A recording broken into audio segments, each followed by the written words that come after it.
Hello again, and thank you for joining us for the 6th chapter of Lemuel Gulliver's Travels into Several Remote Nations of the World.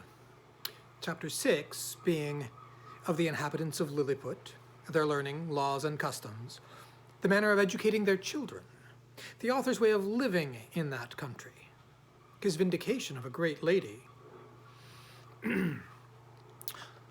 Although I intend to leave the description of this empire to a particular treatise, yet, in the meantime, I am content to gratify the curious reader with some general ideas. As the common size of the natives is somewhat under 6 inches high, so there is an exact proportion in all other animals, as well as plants and trees. For instance, the tallest horses and oxen are between 4 and 5 inches in height, the sheep 1.5 inches, more or less. Their geese about the bigness of a sparrow, and so the several gradations downward until you come to the smallest, which to my sight were almost invisible. But nature has adapted the eyes of the Lilliputians to all objects proper for their view. They see with great exactness, but at no great distance. And to show the sharpness of their sight towards objects they are near, I have been much pleased with observing a cook pulling a lark, which was not so large as a common fly, and a young girl threading an invisible needle with invisible silk. Their tallest trees are about 7 feet high. I mean, some of those in the great royal park, the tops whereof I could but just reach with my fist clenched. The other vegetables are in the same proportion, but this I leave to the reader's imagination. I shall say but little at present of their learning, which for many ages has flourished in all its branches among them, but their manner of writing is very peculiar, being neither from the left to the right, like the Europeans, nor from the right to the left, like the Arabians, nor from up to down, like the Chinese, but aslant from one corner of the paper to the other, like ladies in England. They bury their dead with their heads directly downward, because they hold an opinion that in 11,000 moons they are all to rise again, in which period the earth, which they conceive to be flat, will turn upside down, and by this means they shall, at their resurrection, be found readily standing on their feet. The learned among them confess the absurdity of this doctrine, but the practice still continues, in compliance to the vulgar. There are some laws and customs in this empire very peculiar, and if they were not so directly contrary to those of my own dear country, I should be tempted to say a little in their justification. It is only to be wished that they were as well executed. The first I shall mention relates to informers. All crimes against the state are punished here with the utmost severity, but if the person accused makes his innocence plainly to appear upon his trial, the accuser is immediately put to an ignominious death, and out of his goods or lands the innocent person is quadruply recompensed for the loss of his time, or for the danger he underwent, for the hardship of his imprisonment, and for all the charges he has been at in making his defense. Or if that fund be deficient, it is largely supplied by the crown. The emperor also confers on him some public mark of his favor, and proclamation is made of his innocence throughout the whole city.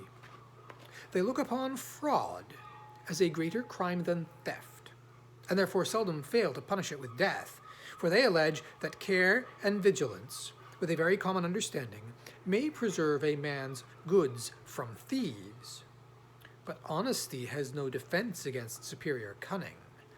And since it is necessary that there should be a perpetual intercourse of buying and selling and dealing upon credit, where fraud is permitted and connived at, or has no law to punish it, the honest dealer is always undone and the knave gets the advantage. I remember when I was once interceding with the emperor for a criminal who had wronged his master of a great sum of money, which he had received by order and run away with, and happening to tell his majesty by way of extenuation that it was only a breach of trust, the emperor thought it monstrous in me to offer as a defense the greatest aggravation of the crime. And truly I had very little to say in return, farther than the common answer that different nations had different customs. For I confess, I was heartily ashamed. Although we usually call reward and punishment the two hinges upon which all government turns, yet I could never observe this maxim to be put in practice by any nation except that of Lilliput. Whoever can there bring sufficient proof that he has strictly observed the laws of his country for 73 moons has a claim to certain privileges, according to his quality or condition of life, with a proportionable sum of money out of a fund appropriated for that use. He likewise acquires the title of Snilpal, or legal, which is added to his name, but does not descend to his posterity. And these people thought it a prodigious defect of policy among us when I told them that our laws were enforced only by penalty, without any mention of reward.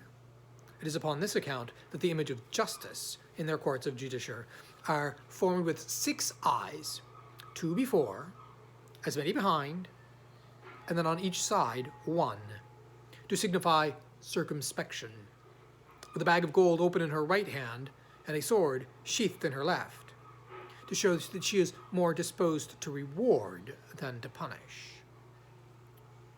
In choosing persons for all employments, they have more regard to good morals than to great abilities.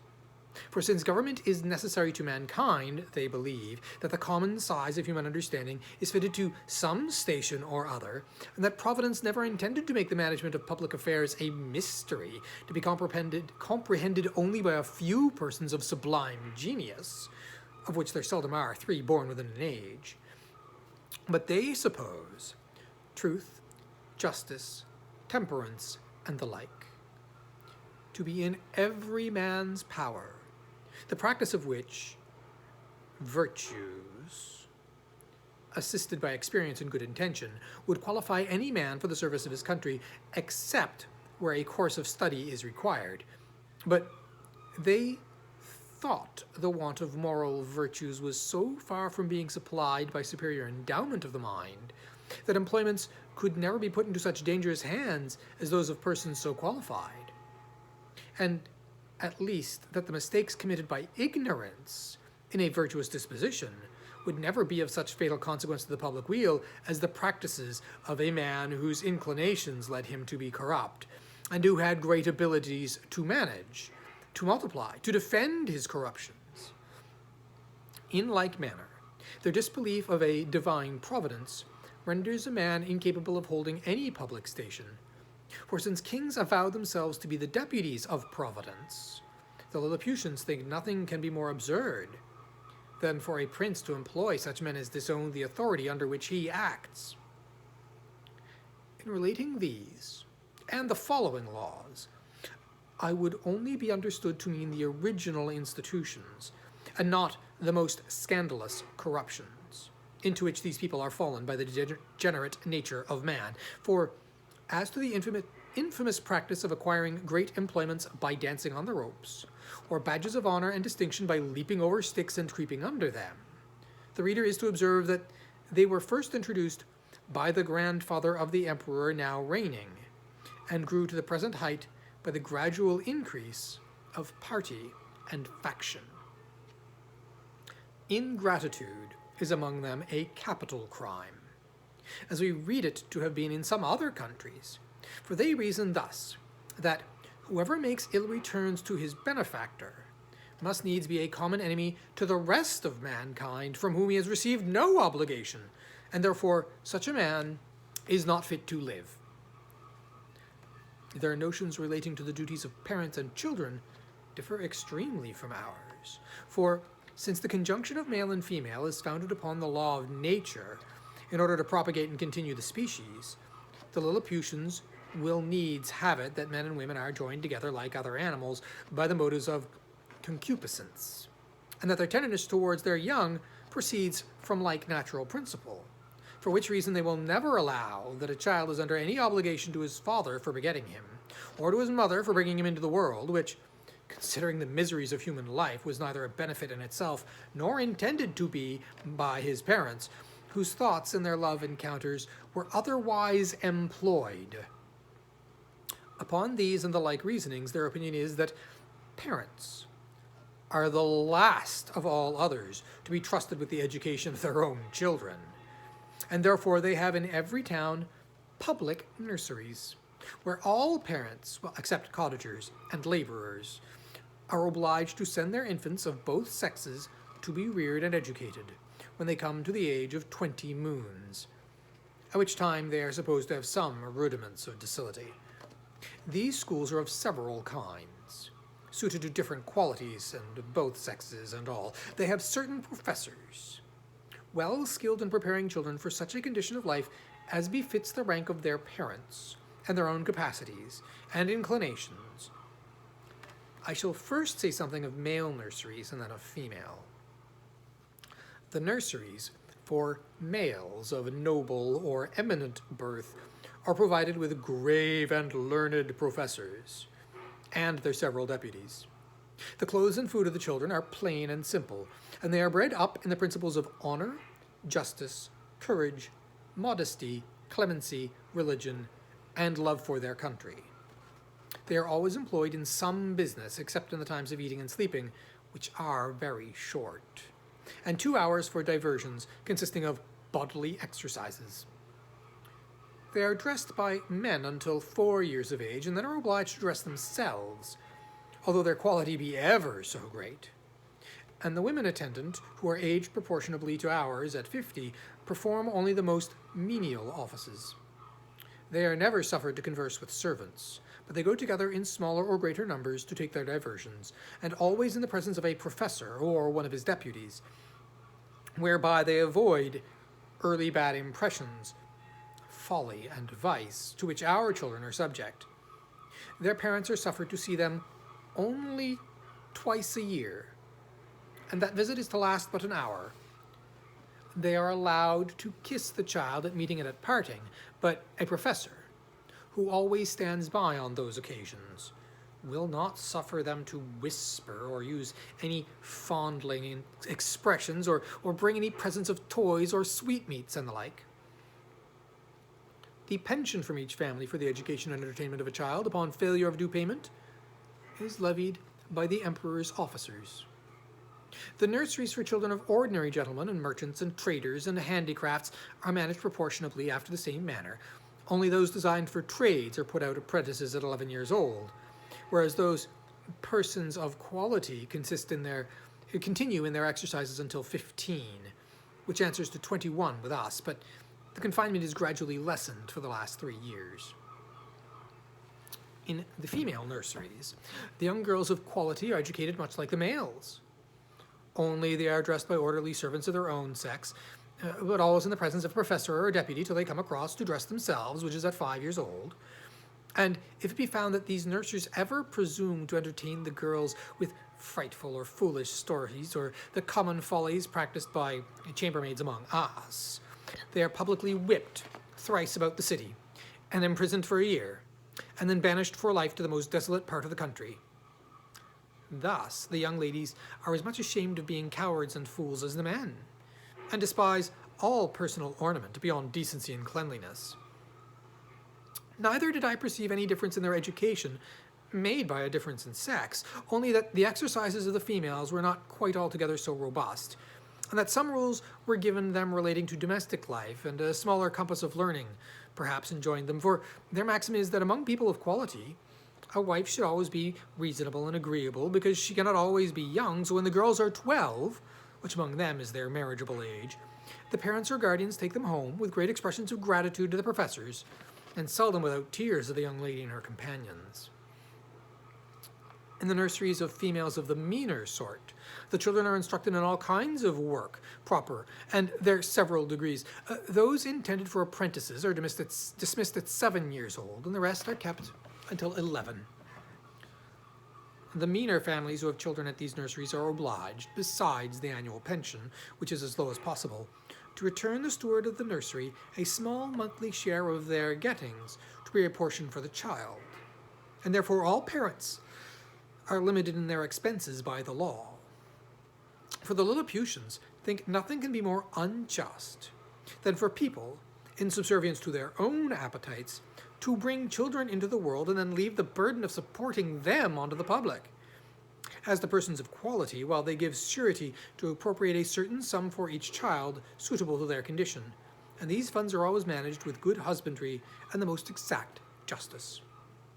The cottagers and labourers keep their children at home, their business being only to till and cultivate the earth, and therefore their education being of little consequence to the public. But the old and diseased among them are supported by hospitals. Begging is a trade unknown in this empire.